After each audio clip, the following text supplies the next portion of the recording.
Glória a Deus, gente. Que alegria estar aqui. Meu coração está saltando de alegria. Privilégio muito grande, né? Pastor Claudia é muito querido. Foi meu professor no seminário. Bênção, né? E eu estou em casa, de verdade. Eu queria muito conhecer essa igreja. E quando eu falei com ele, com o Tiago, que é meu colega de turma do seminário também, meu amigo.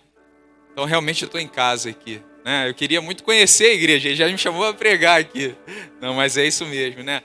Como ele disse, eu sou militar por profissão, mas a minha vocação é estar aqui na casa do Senhor, cuidando de vidas. Foi para isso que Deus me chamou. Amém? E Deus te chamou também para esse ministério. Ide e pregar o evangelho a toda criatura. E que alegria poder estar aqui vendo mais um ano que completa nesse casal tão querido que eu amo demais. E, gente, invista na família. Família é projeto de Deus. Família é a célula máter da sociedade. Ou seja, tudo começa na família. Você com uma família forte, Deus pode te levar a viver coisas sobrenaturais, coisas que você nem imagina. Creia nisso, invista na sua família. Amém? Bom, e hoje eu quero também apresentar aqui a minha família, né? Eu sou casado com a Ilana, não sei se tem a foto aí. Já há 15 anos, tem 15 anos de casado, temos uma filha. Suspeito para falar, né? Quando falo em família, meu coração já aquece, né? Até me emociono, porque eu venho de uma família bem consolidada, bem firme. Apesar de meus pais já estarem na glória, né? Eu fui criado numa família bem sólida e eu acredito de verdade no poder da família alicerçada em Deus. Creia nisso, invista na sua família. Bem, e hoje eu quero falar sobre algo que acontece muito nas nossas vidas. Eu quero falar sobre dor. Você acredita que as nossas dores, elas podem, de certa forma, contribuir na nossa caminhada de alguma forma? Você acredita que as dores podem ter um lado positivo? Você acredita nisso? Você crê nisso? Que as dores, de alguma forma, podem trazer um ensinamento? Pois é, certa vez eu assisti a um filme, o nome do filme é A Culpa é das Estrelas. Alguém já assistiu esse filme aí? É um filme, eu confesso que não é muito meu estilo não, mas às vezes a gente, né, assiste para satisfazer a esposa, o marido, ou o filho, enfim. Só comigo que acontece isso? Não, às vezes a gente, né, faz esse esforço. Mas o filme não é ruim não. Gostei, o filme nos traz muitos ensinamentos. Mas uma frase que me marcou nesse filme, uma das frases que um personagem ali falou, né? O único problema da dor é que ela tem que ser sentida. E essa frase ficou na minha mente, eu fiquei pensando, porque realmente na vida nós temos muitas dores. Na vida nós sofremos um bocado, né? Aliás, a Bíblia fala já isso, né? No mundo tereis aflições, mas tem de bom ânimo, eu venci o mundo. Essa é a promessa. Jesus não falou, vem comigo que você está livre de sofrer, você está livre de ter dores, passar por necessidade. Não, vem comigo. Eu te faço mais do que vencedor. Essa é a promessa. Ele não vai te livrar das dores e dos sofrimentos da vida. Aliás, eu me arrisco de te dizer que na vida nós temos mais perdas do que ganhos, né? Às vezes, para passar num concurso, você deixa, né? Você não passa em, 10 anteriores. Enfim, a vida é assim. Na vida nós temos muitas dores. E hoje eu quero falar sobre um personagem da Bíblia que viveu algumas dores, que passou um pouquinho por experiências difíceis, sofreu um bocado. Eu quero falar sobre um personagem da Bíblia que passou por experiências talvez traumáticas. Eu estou falando do profeta Ezequiel. Ele passou de fato por momentos difíceis. Só que quando meditarmos nessa palavra, eu não quero que você faça uma analogia com o tamanho da sua dor ou com a intensidade dela, mas a forma com que você pode utilizar, pegar essa dor, trabalhar e fazer com que ela te traga algo positivo. Amém? Então, eu quero te convidar a abrir aí a sua Bíblia, lá no livro do profeta Ezequiel. No primeiro capítulo, nós vamos ler 3 versículos, e o tema dessa mensagem, por isso, é o lado positivo da dor. Abra a sua Bíblia no livro de Ezequiel, primeiro capítulo.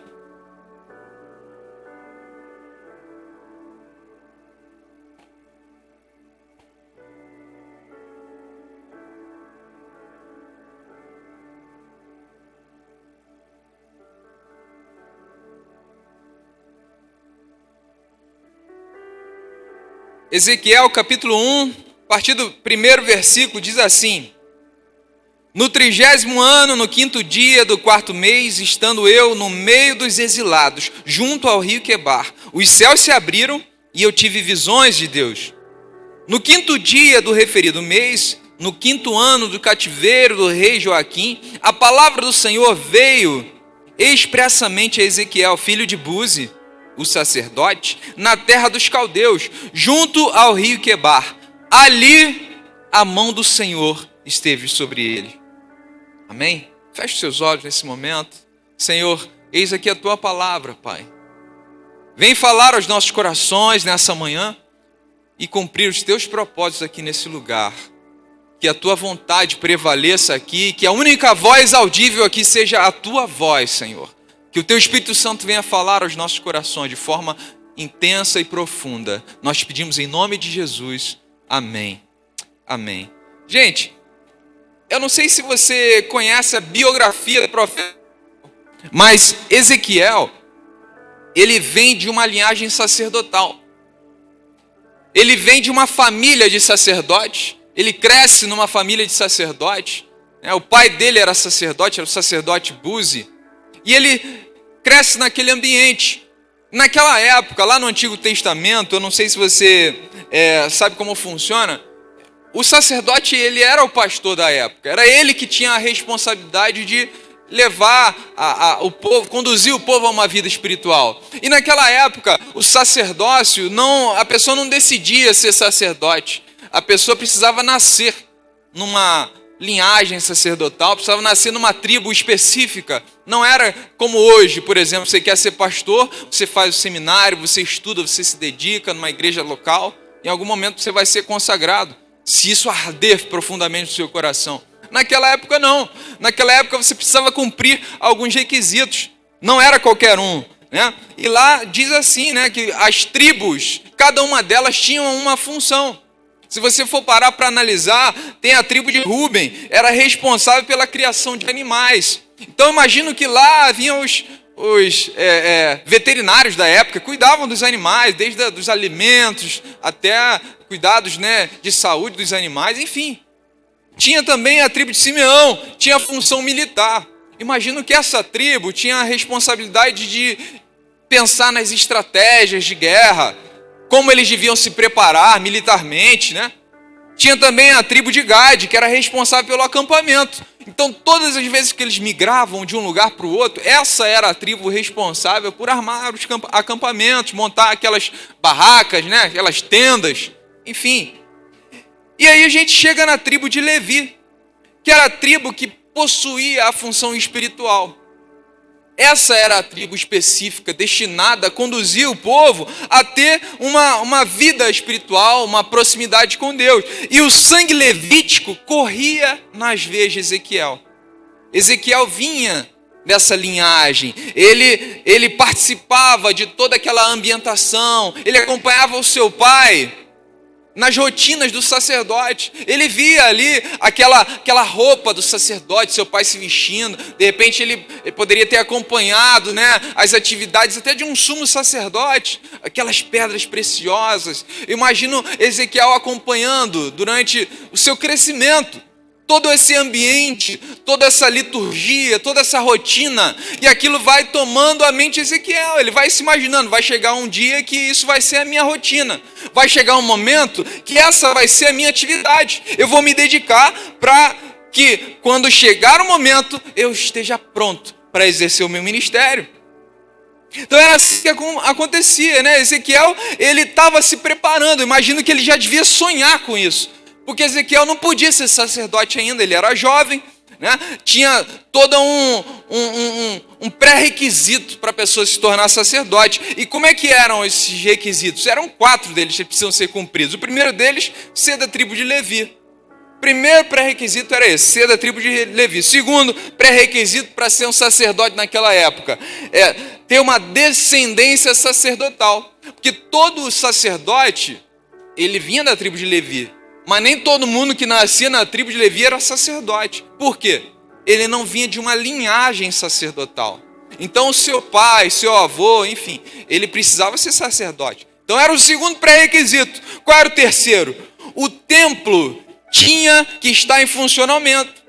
Por que isso? Porque as funções sacerdotais eram exercidas no templo. Então o templo tinha que estar de pé, tinha que estar funcionando.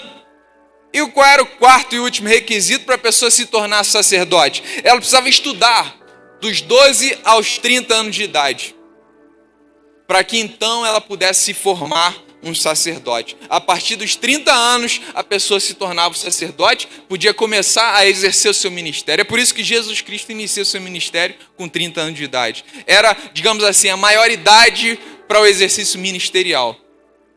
E digamos que o sacerdote era visto como um ministério muito apreciado, né? Talvez o mais desejado. Era isso. Por isso que Ezequiel vai crescendo naquela expectativa. Ele vai se dedicando, vai aprendendo a Torá, vai estudando, vai se preparando para exercer o seu ministério, né? Até que ele completasse seus 30 anos de idade. E esse provavelmente era o seu sonho.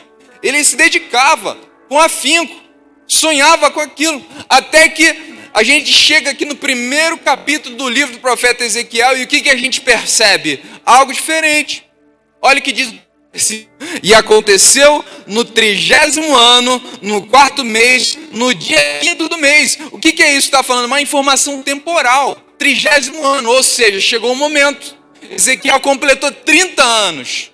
Ezequiel chegou na idade tão esperada para exercer o seu ministério, talvez aquilo que ele sempre sonhou, talvez aquilo que ele começou a imaginar desde lá de baixo, desde a sua adolescência, ou talvez infância, ele se vendo como sacerdote, conduzindo aquela liturgia, vestindo aquelas roupas, a estola sacerdotal. Ezequiel ele vai crescendo em toda essa ambientação, talvez sonhando quando chegasse a sua vez, e aí a gente chega aqui, uma informação temporal, aconteceu no 30º ano, ok, tudo lindo, parabéns Ezequiel, chegou ali o momento, tudo alinhado, só que olha a próxima informação desse versículo, muda tudo. Estando eu no meio dos cativos, junto ao rio Quebar,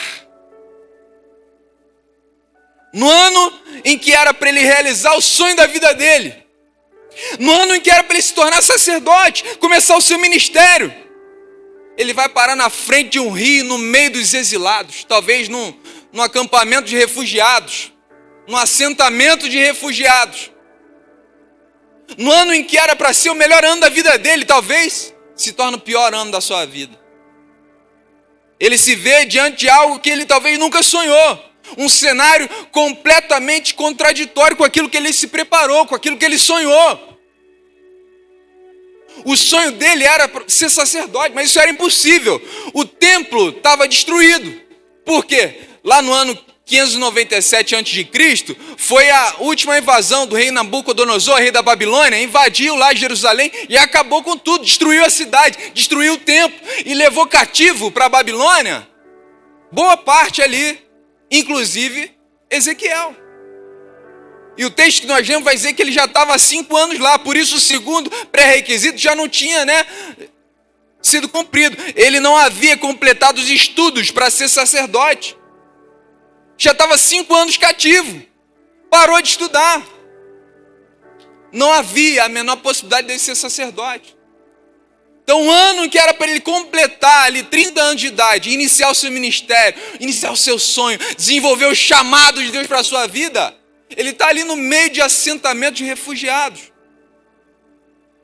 Olhando para esse cenário aqui, a gente percebe que Ezequiel está frustrado. Em nenhum momento ele planejou estar ali naquela situação, no meio de um assentamento de refugiados, no meio dos exilados, no meio do rio, ali na frente do rio Quebar, um local talvez esquecido. O sonho dele era ficar em Jerusalém, crescer ali, e aprendendo, desenvolvendo, estudando, para que quando ele completar os seus 30 anos, chegou a hora, vou desenvolver o meu ministério.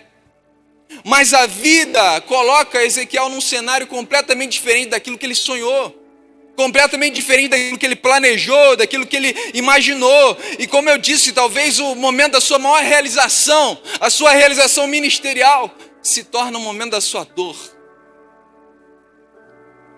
Mas em meio a esse cenário difícil, em meio a dores indesejáveis, ele tem experiências sobrenaturais com Deus. Em meio a esse caos, em meio a essa frustração, ele tem experiências sobrenaturais com Deus. Então a gente consegue, através desse texto, entender como é possível ter experiências sobrenaturais com Deus, mesmo em meio a situações difíceis, mesmo em meio a lugares indesejáveis, mesmo em meio às frustrações, mesmo em meio às dificuldades da vida, mesmo em meio ao caos que a gente vive, mesmo em meio a um ambiente difícil de trabalho, mesmo em meio a um clima organizacional desfavorável, é possível ter experiências sobrenaturais com Deus. E o primeiro ensinamento que eu quero trazer aqui nessa manhã para você, acerca dessa história, acerca desse texto, é o seguinte: para que você viva experiências sobrenaturais com Deus, você precisa crer que nos lugares mais improváveis, Deus pode se revelar a você. Nos lugares mais improváveis, Deus pode e quer se revelar a você. Você crê nisso? Olha o que acontece aqui no texto. E aconteceu no 30º ano, no 4º mês, no dia 5º do mês, que estando eu no meio dos cativos, junto ao rio Quebar, se abriram os céus e eu tive visões de Deus. Num cenário que ele não desejava, num cenário que ele não imaginava, os céus se abriram. E as visões vieram, visões de Deus. Deus se revelando a ele, é Deus falando para Ezequiel: Ezequiel, o ambiente desconfortável que você vive não será capaz de impedir que eu abra os céus na tua vida. O ambiente desfavorável que você vive não será capaz de impedir que eu te mostre as minhas visões, Ezequiel. A dificuldade dentro da sua casa não pode impedir de você ter experiências sobrenaturais com Deus. A dificuldade no teu trabalho, o ambiente desfavorável na tua faculdade, não pode impedir que você tenha experiências sobrenaturais com Deus. Nada pode impedir, nada. Ezequiel, eu não vou te deixar no meio da sua dor. Eu não vou te deixar, Ezequiel. Eu sou o teu Deus e eu cuido de você. Nada pode impedir. Nem sempre, queridos, nem sempre a vida vai te levar a cenários que fazem parte do teu planejamento, que fazem parte daquilo que você planejou para a sua vida, que fazem parte daquilo que você sonhou para você. Às vezes você vai caminhando e a vida vai te levando, às vezes você vai tomando decisões que vão te levar a cenários que aparentemente são contraditórios com aquilo que você planejou, são contraditórios com aquilo que você sonhou. Mas nesses lugares, nesses cenários, Deus pode e quer se revelar a você. Deus quer te dar visões, Deus quer te dar sonhos. Tem pessoas que, se olharem para o ambiente que vivem hoje, podem dizer: mas não tem nada a ver, né? O que eu estou vivendo hoje não tem nada a ver com aquilo que eu planejei lá atrás quando eu decidi me casar. O que eu estou vivendo hoje na minha vida profissional não tem nada a ver com aquilo que eu sonhei, com aquilo que eu planejei quando eu comecei aquela faculdade.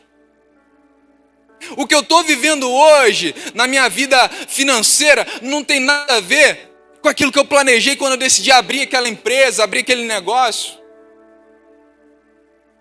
Mas você não sabe o trauma que eu tive, você não sabe a perda que eu tive, você não sabe o prejuízo que eu tive. Mas não há como alcançar um nível de maturidade espiritual se você não estiver disposto a passar pelo Quebar.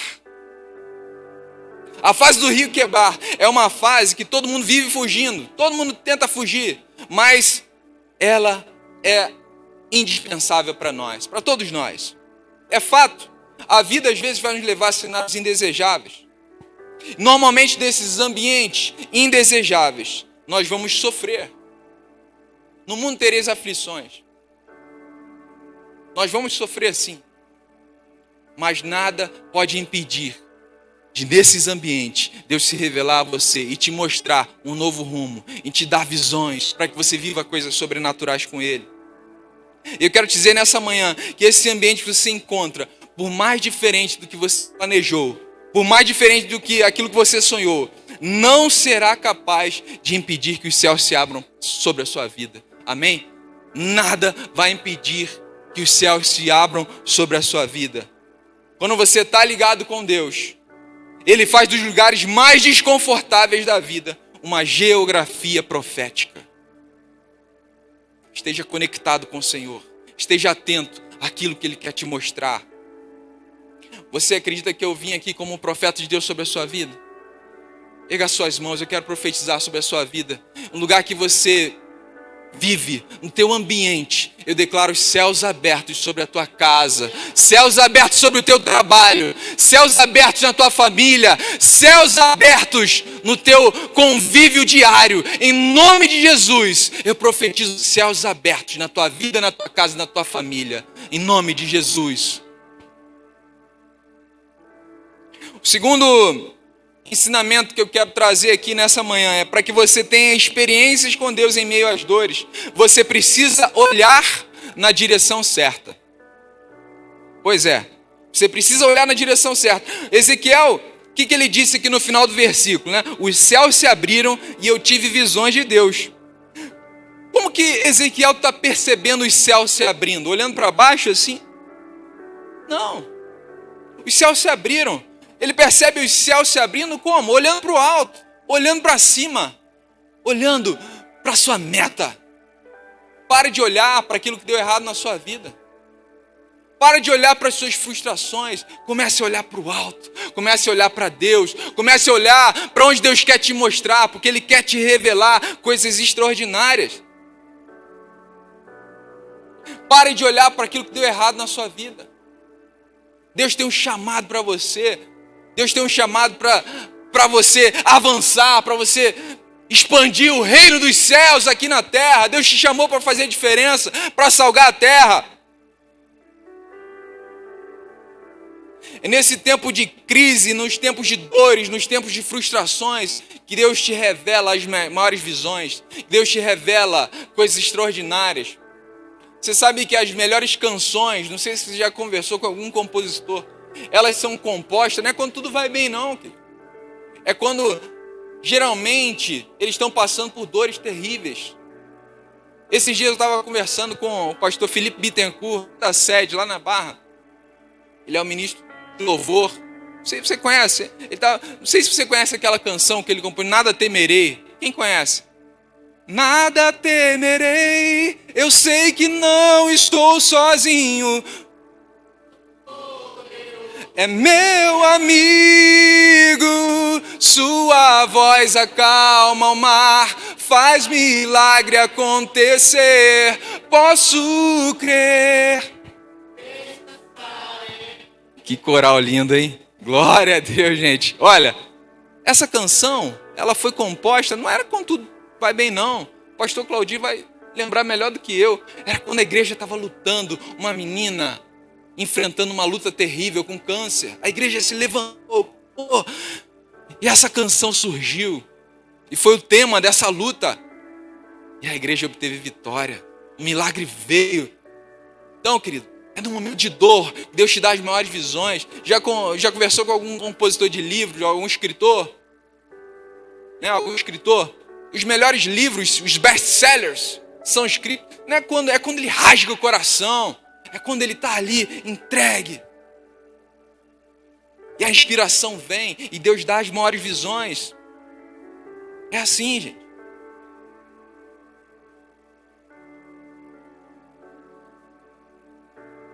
A vida sempre pode te mostrar algo para te desanimar, mas Deus sempre vai te mostrar uma razão para você continuar lutando. Não coloque um ponto final na tua história, não. Não desista. Troque o luto pela luta. Não coloque um ponto final, porque o autor da vida ainda tem grandes sonhos, grandes projetos para você, para sua casa, para sua família. Deus tem planos extraordinários. Foi para isso que Ele te chamou, para viver uma vida abundante. Ele te faz mais do que vencedor. É assim. Eu não sei se você já ouviu falar no assassino de Green River. Alguém já ouviu falar nesse assassino de Green River? Uma pessoa aqui. Um psicopata. Só para você entender algo muito forte, muito impactante. Esses dias eu tomei conhecimento desse caso. Um assassino lá nos Estados Unidos. Um norte-americano chamado Ted Bundy. Ted Bundy, ele era um assassino, ele matou 2 mulheres. Ele matou 2 mulheres. Ele matou 2 homens. Ele matou 2 crianças. Ele matou 2 adolescentes. Ele matou 2 jovens. Ele matou 2 adultos. Ridgway, o nome dele, Gary Ridgway. Esse psicopata matou 48 mulheres. E ele começa, né, ele foi pego, né, e foi levado ao tribunal. E lá nos Estados Unidos tem esse costume de colocar o assassino frente a frente com as famílias das vítimas. Para se livrar de uma possível pena de morte, ele decidiu cooperar com as investigações e mostrar onde estavam os restos mortais das mulheres. E aí esse homem foi colocado frente a frente com as famílias começam a declarar palavras de ódio. E é isso, você merece a morte, você vai apodrecer na prisão, você é isso, só palavra de ódio. E aquele homem lá parado, frio, um psicopata. E os psicólogos, né, psicanalistas, não sei se tem alguém aqui, pode falar isso melhor do que eu, com autoridade. Esse tipo de gente não tem um pingo de sentimento. Um frio, e era o que aquele homem estava demonstrando ali. Frieza, nenhum sentimento, nada. E aquelas pessoas, né, com ódio no coração, você acabou com a minha vida, tirou quem eu mais amava. Declarando palavras de ódio para aquele homem só confirmando, sim, fui eu, sim. E nada mais. Até que chega um homem, um senhor, com suspensório, assim, barba branca, um senhorzinho mesmo, e fala: Senhor Ridgway, você dificultou a minha vida, você tornou difícil eu tomar a decisão que eu preciso tomar. Muita gente aqui te odeia, mas eu não sou uma delas. Eu te perdoo pela vida que você tirou da minha filha. E aquele homem contrariando, né, o psicopata, contrariando todos os prognósticos médicos, toda o que a medicina diz, aquele homem chorou, gente. Aquele homem foi às lágrimas por causa de uma palavra liberada. Eu fiquei tentando me colocar, eu tenho uma filhinha de 3 anos. Fiquei tentando me colocar no lugar daquele senhor. Não sei se eu teria essa força, mas é algo que eu não quero te falar do poder do perdão, porque isso por si já é muito poderoso, mas eu quero te falar do poder transformador que é quando você pega a sua dor, você transforma a sua dor e te leva a viver coisas extraordinárias. É fácil? Não é fácil. Eu fiquei tentando me colocar no lugar daquele senhor e eu confesso que não consegui. Eu não sei se eu conseguiria, mas por nós mesmos isso é impossível liberar esse perdão. Mas existe algo mais forte do que nós. É a presença de Deus, é a graça de Deus que nos invade. A graça do Senhor, ela tem um poder de invadir aqui dentro. É essa graça que nós precisamos pedir todos os dias das nossas vidas. Que essa graça invada o nosso coração. E que essa graça não pare em nós, que essa graça invada as pessoas ao nosso redor. E eu vim aqui nessa manhã profetizar isso na sua vida, que a graça do Senhor venha sobre a sua vida de forma intensa, de forma poderosa, para que onde quer que você leve a graça do Senhor e essa graça venha contagiar o ambiente à sua volta. Em nome de Jesus eu profetizo a graça do Senhor, uma graça abundante, para que você chegue em casa e sem que você precise dizer uma só palavra e o milagre aconteça, e haja transformação, e haja cura, e haja milagre, e haja restituição de casamentos, e haja cura de doenças incuráveis, simplesmente pela graça do Senhor, sem que você precise dizer uma só palavra. Que haja transformação, pessoas venham se render ao Senhor, e até o final do ano você venha declarar pela graça de Deus: eu e minha casa serviremos ao Senhor, em nome de Jesus. Tome posse dessa graça de Deus. A graça do Senhor não é fácil, mas é um convite para que possamos experimentar a graça do Senhor, uma graça abundante. Os piores dias das nossas vidas podem nos trazer as maiores lições, os maiores ensinamentos. A dor pode ser um elemento que te paralisa, mas ela pode ser também uma ferramenta para que você veja aquilo que Deus quer te mostrar. A questão não é o que você está vivendo. A questão é como você está enxergando aquilo que você está vivendo. Quem decide para onde olhar é você. Terceiro ensinamento que eu quero trazer aqui nessa manhã, para que você tenha experiências com Deus, Ele vai te forjar em meio às dores. Está pronto para Ele te forjar em meio às dores da vida? Responda aqui com toda sinceridade. Alguém aqui sentir dor? Você gosta de sentir dor? Alguém gosta? Graças a Deus, né, pastor? Ninguém levantou a mão, não. Então já fazer um apelo aqui para vir à frente agora e a gente orar pela sua vida. Não, ninguém gosta, né? Sentir dor não é algo desejado. Alguém tem prazer quando o seu time perde? Vamos festejar, meu time perdeu. Alguém aqui dá festa quando é despedido do emprego? Fui despedido, vamos lá, gente, vamos comemorar. Alguém aqui comemora quando descobre uma doença? Pula de alegria? Isso não é normal. Ninguém gosta de sentir dor. A dor é algo que nós sempre vivemos fugindo, todos nós, mas elas são inevitáveis. Em algum momento da vida, a gente vai passar por alguma dor, alguma situação difícil. Por mais que a gente corra, por mais que você tente fugir dela, uma hora a dor chega. Uma hora algo aparece para te tirar do foco. Eu vou compartilhar uma experiência que eu tive há algum tempo, tem poucos meses. Num exame de rotina, eu descobri algo que eu nunca ia imaginar. Fui fazer um ecocardiograma com Doppler. Alguém já sabe o que é isso? Né? Não sei se tem algum médico. Fui fazer esse exame, descobri que meu coração é maior do que o normal. Tenho esse problema, né? E aí, aquela preocupação, né? A minha esposa, a Ilana, ficou preocupada. Meu Deus, e agora? Eu falei, amor, fica calma. Meu coração é grande porque cabe mais pessoas aqui dentro. É profético. Mais espaço para eu amar mais, me doar mais para a obra do Senhor, para o reino de Deus. É profético. Deus me chamou por um propósito. Agora eu vou ter que fazer acompanhamento médico, né? A cada 6 meses eu preciso fazer exames para evitar uma cirurgia. Mas como você lida com as situações difíceis da vida? Como você encara os dilemas? As dores podem ser indesejáveis, mas elas são fundamentais. Tem coisas que você não quer passar, mas você precisa passar. Existem situações as quais você faz de tudo para evitar. Mas Deus sabe que elas são importantes para o seu crescimento. Elas são importantes. Elas têm um propósito. Ninguém se torna forte sorrindo. Ninguém se torna forte quando tudo vai bem. Quer ver uma coisa? Eu sou músico. Eu toco violão desde os 13 anos de idade. E para quem não sabe, quando você está começando a aprender violão, o que a gente recomenda? Corda de nylon, né? Porque o violão ele pode ter corda de nylon ou de aço, né? De grosso modo.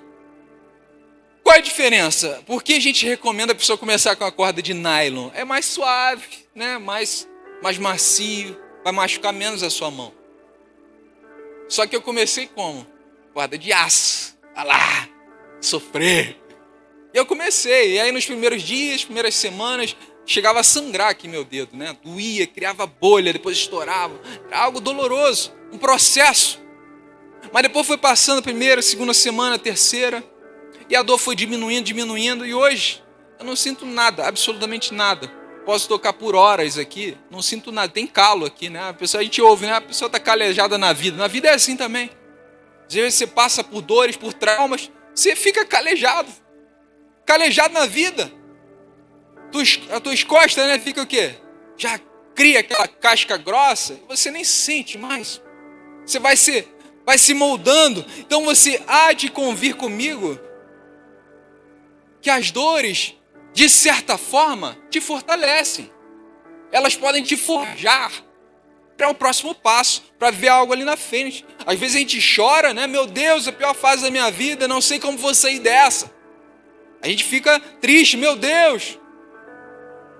Mas Deus me trouxe aqui para te dizer, descansa no Senhor. Descansa em Deus. Ele está no controle da tua vida. Seja qual situação você esteja passando, esteja vivendo, Ele está no controle. O Deus que te chamou, Ele é fiel.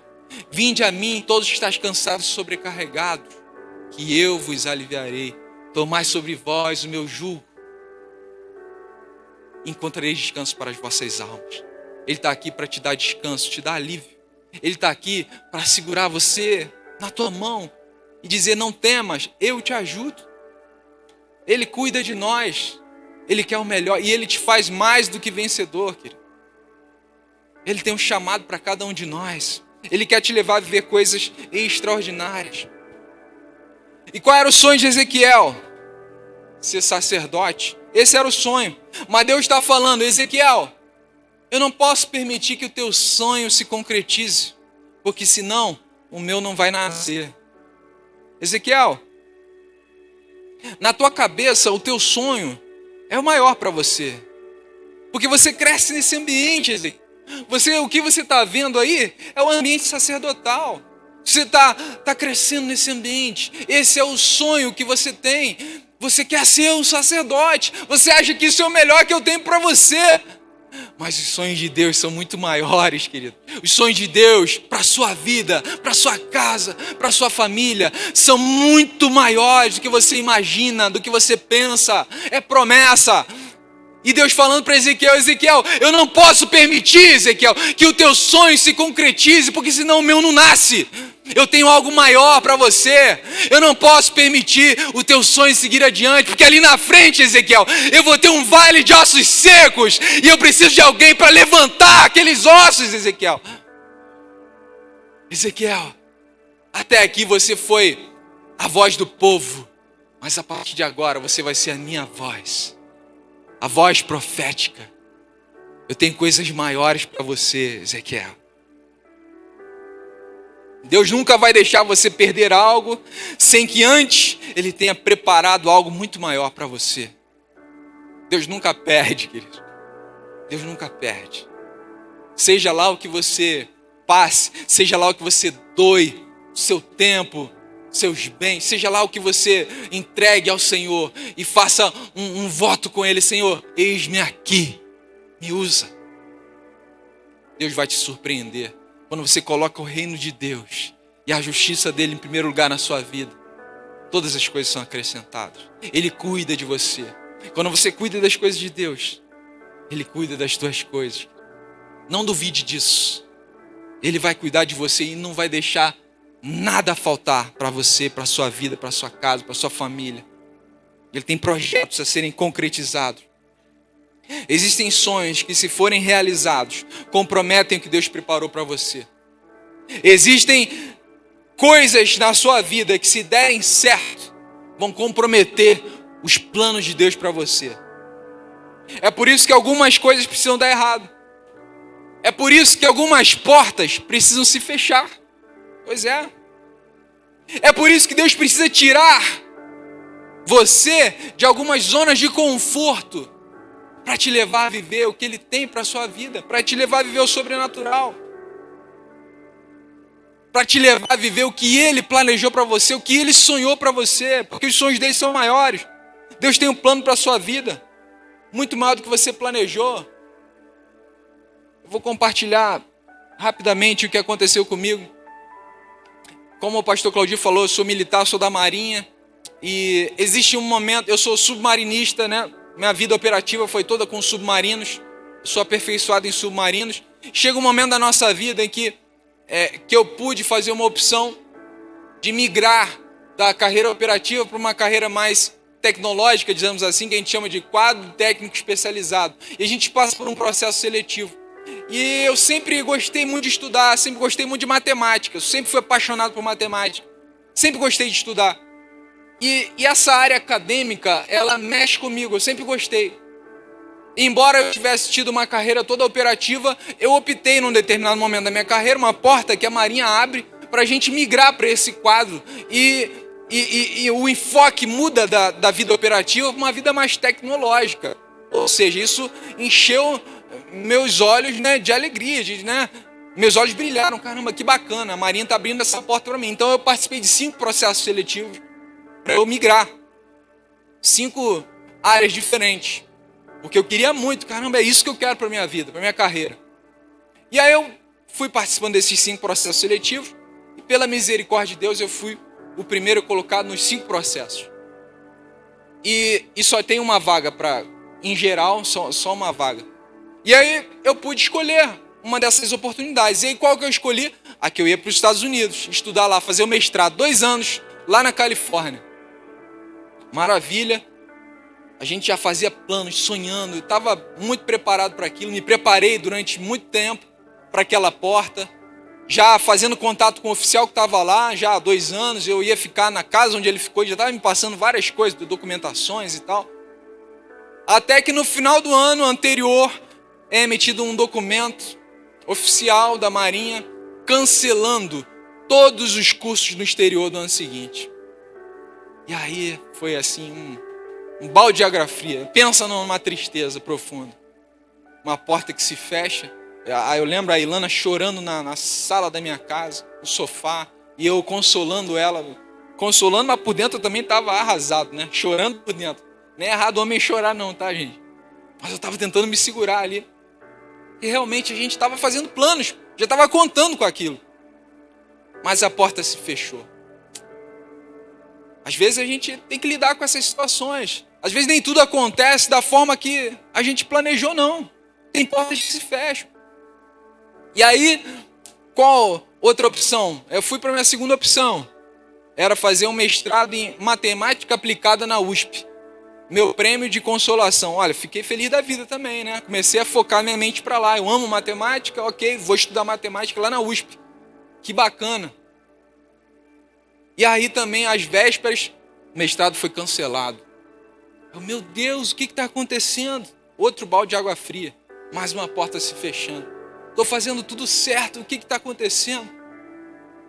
E aí fui para a minha terceira opção, fui fazer acústica submarina, né? Mestrado em engenharia oceânica com ênfase em acústica submarina na UFRJ, lá no Rio de Janeiro mesmo, perto da minha casa, 15 minutos.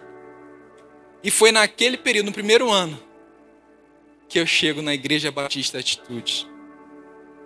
Eu precisava estar lá. 2016. Deus me conduziu àquela igreja e me fez trilhar todo um caminho. E hoje, Deus me concedeu um rebanho para cuidar. A gente não sabe por que determinadas coisas acontecem em nossas vidas. E às vezes a gente nunca vai entender, só na glória você vai perguntar, Senhor, por que aquilo lá aconteceu na minha vida? Mas você não foi chamado para entender nada não, querido. Você foi chamado para cumprir aquilo que Ele te designou a fazer, ir de pregar o evangelho a toda criatura, anunciar o reino dos céus aqui na terra. Você foi chamado para fazer a diferença. Você é um instrumento poderoso nas mãos de Deus. Você é referência aqui por onde você for. Deus tem um plano muito maior, querido. Você é cidadão do reino dos céus. Nenhuma frustração aqui na terra pode te impedir de viver as maravilhas de Deus. Podem te afastar das promessas de Deus na sua vida.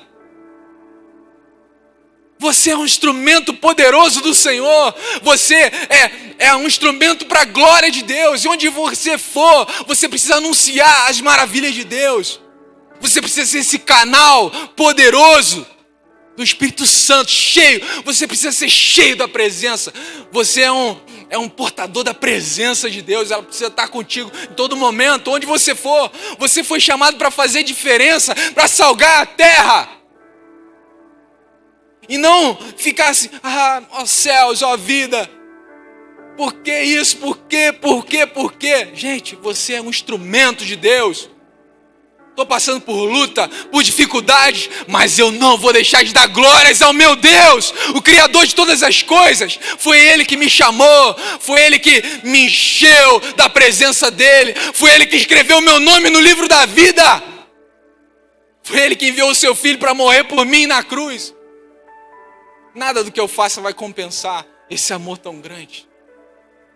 Mas você é chamado para fazer a diferença. Não sei se você está passando por algo difícil na tua vida. Talvez você nem esteja passando por nada disso. Nem essa seja a sua realidade, mas talvez você conhece alguém que esteja passando por uma situação difícil. Um deserto, quem sabe? Um deserto, porque às vezes a gente passa por desertos na nossa vida. Talvez você já passou, talvez você não está passando agora, mas você já passou, ou talvez você vai viver ainda. E Deus precisa te preparar, te orientar, para que você, quando passar por situações dessas, você esteja preparado e você entenda que os desertos são locais de preparo para te forjar, para viver coisas sobrenaturais.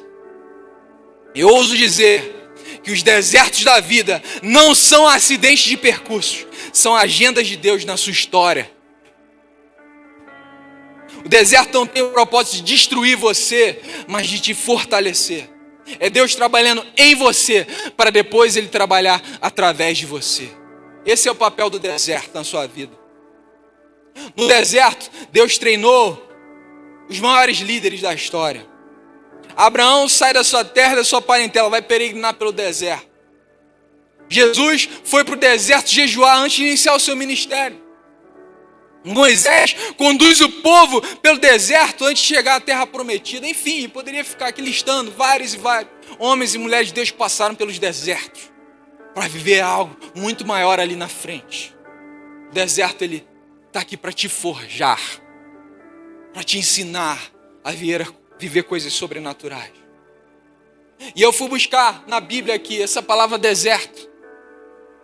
Sabe o que eu encontrei? Para deserto eu encontrei a palavra midbar, do hebraico. O deserto no hebraico significa midbar. O que significa isso? Ela vem da palavra dabar. Essa palavra significa palavra. Interessante, né? Dabar significa palavra. E o que significa então midbar? Lugar da palavra. Pode pesquisar. No hebraico, midbar significa lugar da palavra. Quando eu vi isso, eu falei, cara, eu preciso compartilhar com eles lá. Quem é a palavra? Quem é o verbo? Quem é o verbo vivo? Jesus Cristo. Deserto é o lugar que você se encontra com Ele. Deserto é o lugar de encontro com Deus. Lugar em que você tem as experiências mais sobrenaturais. É o lugar onde você vai ter as maiores visões. Deserto é o lugar onde você vai ser forjado para viver as experiências mais intensas com o Senhor. Amém? Quero orar pela sua vida nessa manhã. Curve a sua cabeça. Aleluia.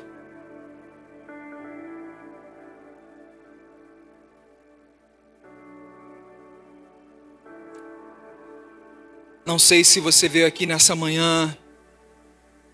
Talvez você tenha passado por alguma dor na sua vida. Talvez você conhece alguém que esteja passando por dores. Mas essa é uma manhã para você entender que muitas vezes as dores vão nos trazer algum ensinamento. Muitas vezes as dores da vida vão nos fazer, nos forjar para vivermos coisas maiores ali na frente.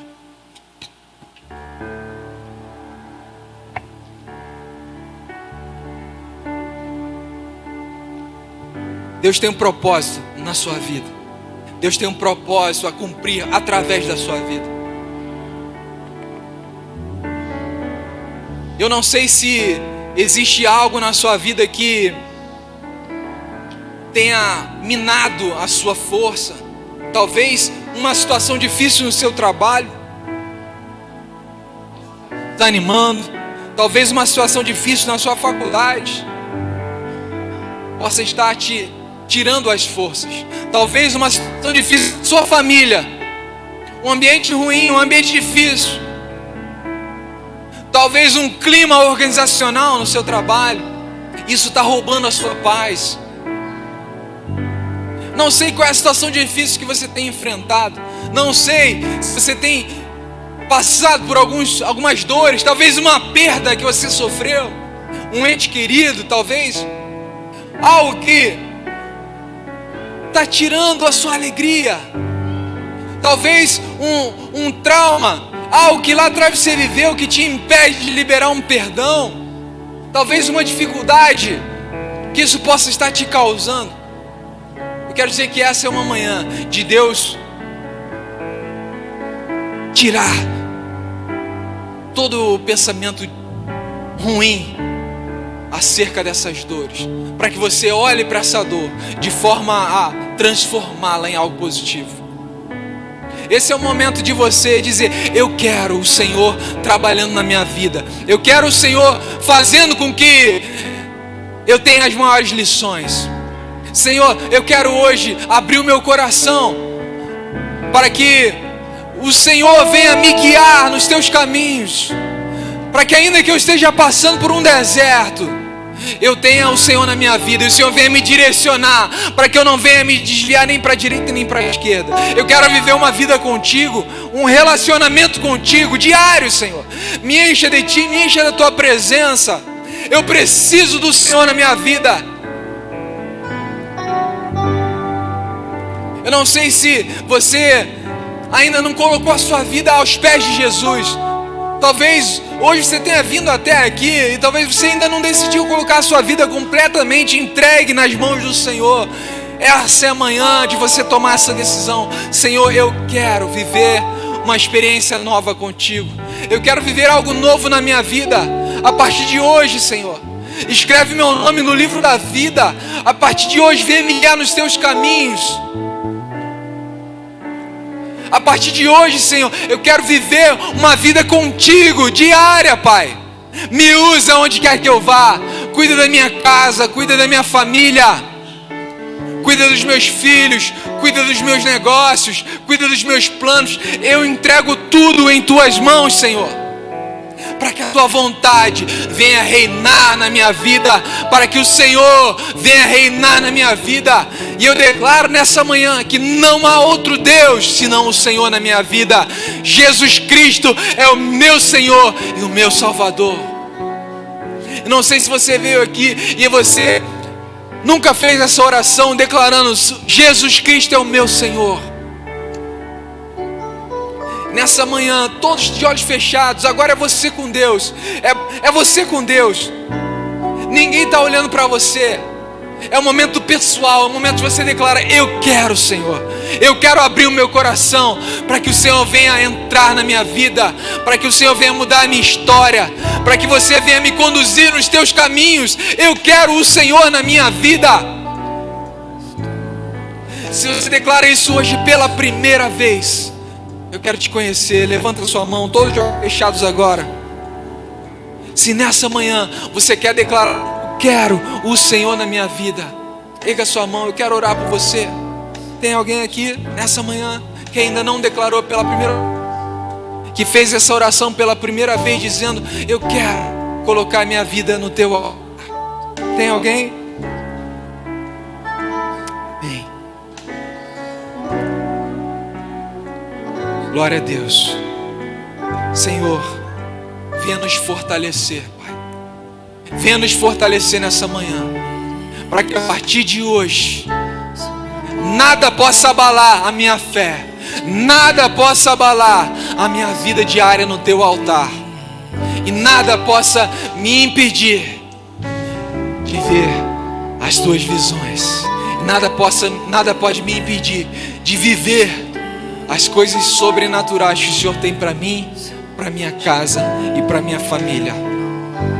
Em nome de Jesus. Amém e amém. Deus abençoe a sua vida, meu irmão. Deus abençoe a sua casa. Deus abençoe a sua família. Em nome de Jesus.